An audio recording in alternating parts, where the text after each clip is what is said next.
ব্যারাকপুর সেনা ছাউনি থেকে 2 পাক গুপ্তচর জঙ্গি গ্রেপ্তার হয়েছিল, যা জাল ডোমিসাইল দিয়ে চাকরি পেয়েছিল অমিত শাহ দপ্তরে। ঠিক আছে, এই যে আমরা দেখছি যে কীভাবে জঙ্গি ঢুকছে। আবার বেনিয়াপুকুর পাক সার্কাসে একজন হিন্দি গুটখা, একজন উর্দু গুটখা প্রচুর বন্দুক সহ গ্রেপ্তার হয়েছে। তো এভাবেই তো একদিকে এই যে জাল ডোমিসাইল দিয়ে ক্রিমিনালরা বিএসএফে হয়ে যাচ্ছে, তারা বিএসএফ বর্ডার সামলাচ্ছে না, স্মাগলিংয়ে টাকা নিয়ে সব সাহায্য করছে।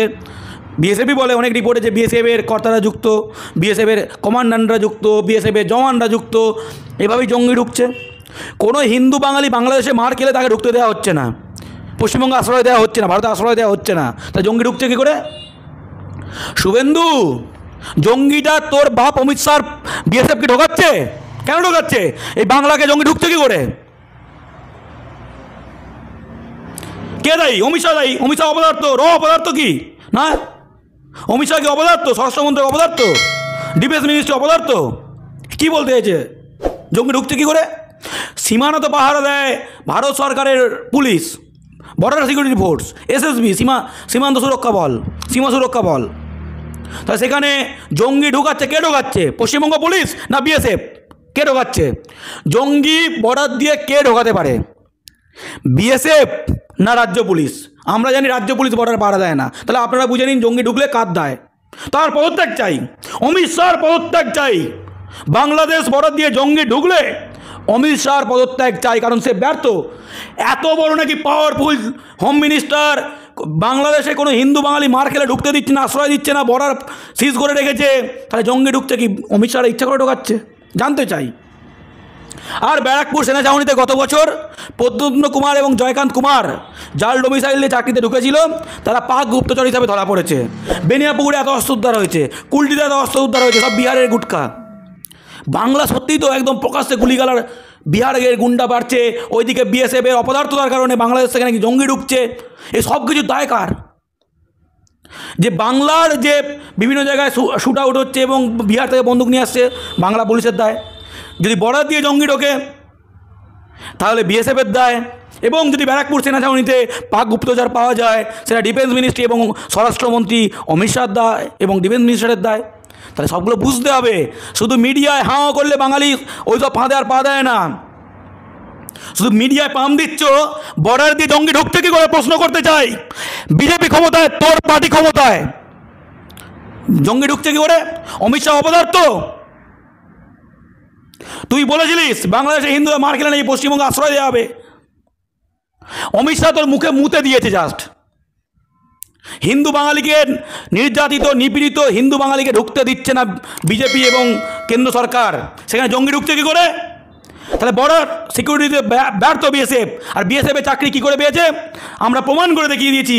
সিআরপিএফ বলে দিয়েছে, কোর্ট বলে দিয়েছে, সিবিআই বলেছে যে জাল ডোমিসাইল দিয়ে বিহার ইউপির ক্রিমিনালরা এখানে বিএসএফে ঢুকে যাচ্ছে, অন্য রাজ্যের লোকজন, অন্য রাষ্ট্রের লোকজন ঢুকে যাচ্ছে।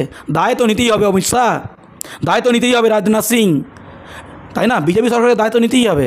নিজের দোষ অন্যের গায়ে ঝাড়লে তো হবে না। জঙ্গি একটাও ঢুকলে, বাংলায় কোনো নাশকতা হলে তার দায় বিজেপির। বিজেপি কেন সীমান্ত সুরক্ষা দিতে পারছে না? বিজেপিকে প্রশ্ন করতে হবে।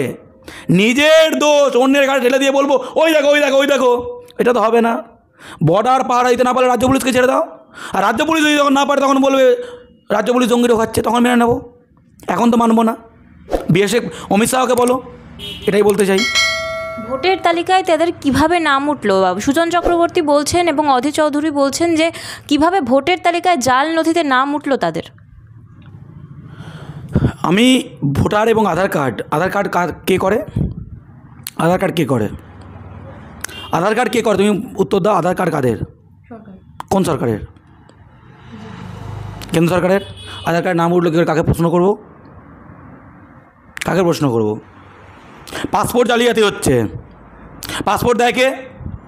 কিন্তু অধীর চৌধুরী প্রশ্ন তুলছেন যে পুলিশ প্রশাসন কি করছে। অবশ্যই পুলিশ প্রশাসনের দায় আছে, তার সঙ্গে সঙ্গে পাসপোর্ট দেয় কি সেটা জানতে চাই। কেন্দ্র। আধার কার্ড দেয় কে? তাই দায় দুজনেরই। আমরা সাধারণ বাঙালি বাংলার নিরাপত্তা চাই। কেন্দ্র বলবে রাজ্যের দোষ, রাজ্য বলবে কেন্দ্রের দোষ নয়, যার যেটা দোষ তাকে নিতে হবে। দুজনের দোষ হলে দুজনেকে স্বীকার করতে হবে। বাংলায় আমরা নিরাপদে থাকতে চাই, এটাই আমরা বলতে চাই, আর কিছু না। শুভেন্দু অধিকারী নিশানায় 56 ইঞ্চি ছাতির প্রধানমন্ত্রী আছে, এত পাওয়ারফুল হোম মিনিস্টার আছে। বাংলাদেশ পাশে একটা ভারতের বাউন্ডারিতে ঘেরা একটা পুচকে দেশ, সেখানে আদানি আম্বানি ব্যবসা করছে। কেন তাহলে ওখানে আদানি আম্বানি ব্যবসা বন্ধ করছে না? কেন ভারত সরকার সৈন্য নামাচ্ছে না? কেন ভারত সরকার কি শুভেন্দু অধিকারীকে নিরাপত্তা দিতে ব্যর্থ? ভারত সরকার কি শুভেন্দু অধিকারীকে নিরাপত্তা দিতে ব্যর্থ? শুভেন্দু অধিকারীকে চেঁচিয়ে দিতে এটাই বলছে যে ভারত সরকার, অমিত শাহ, মোদি আমাকে নিরাপত্তা দিতে ব্যর্থ? কি বলতে চাও? আর এইসব সূত্রের খবর বলে কোনো খবর হয় না। আমরা দেখে নিয়েছি সূত্রের খবর কী জিনিস হয়। সূত্রের খবর হচ্ছে ঢপের চপ খবর চালানোর জায়গা। আর যদি শুভেন্দু অধিকারী নিশানায় হয় তাহলে ভারত সরকার ওকে পুরো সিকিউরিটিতে ঘিরে নিক, রাজ্য পুলিশ ওকে পুরো পশ্চিমবঙ্গ পুলিশের 100টা 300ভাবে 100টা পুলিশ সারাক্ষণ রাজ্য পুলিশ ওকে ঘিরে রাখুক। সেন্ট্রাল বাহিনী বলছে আছে, তাও নিশানায় নিরাপত্তা দিতে পারছে না বলছে, তাহলে রাজ্য পুলিশ ওকে ঘিরে রাখুক। আমরা চাই মাননীয় মুখ্যমন্ত্রী বাংলা সেরা 50-100 জন পুলিশ দিয়ে শুভেন্দু অধিকারীকে পুরো ঘিরে রাখুক, পুরো ঘরে ঘিরে রাখুক, যেখানে যাবে সেখানে ঘিরে রাখুক, তাহলেই বোঝা যাবে। তারপরে কী বলে, আশা করছি নিরাপদে থাকবে। বাংলার বিরোধী দলনেতাকে নিরাপদে থাকতে হবে।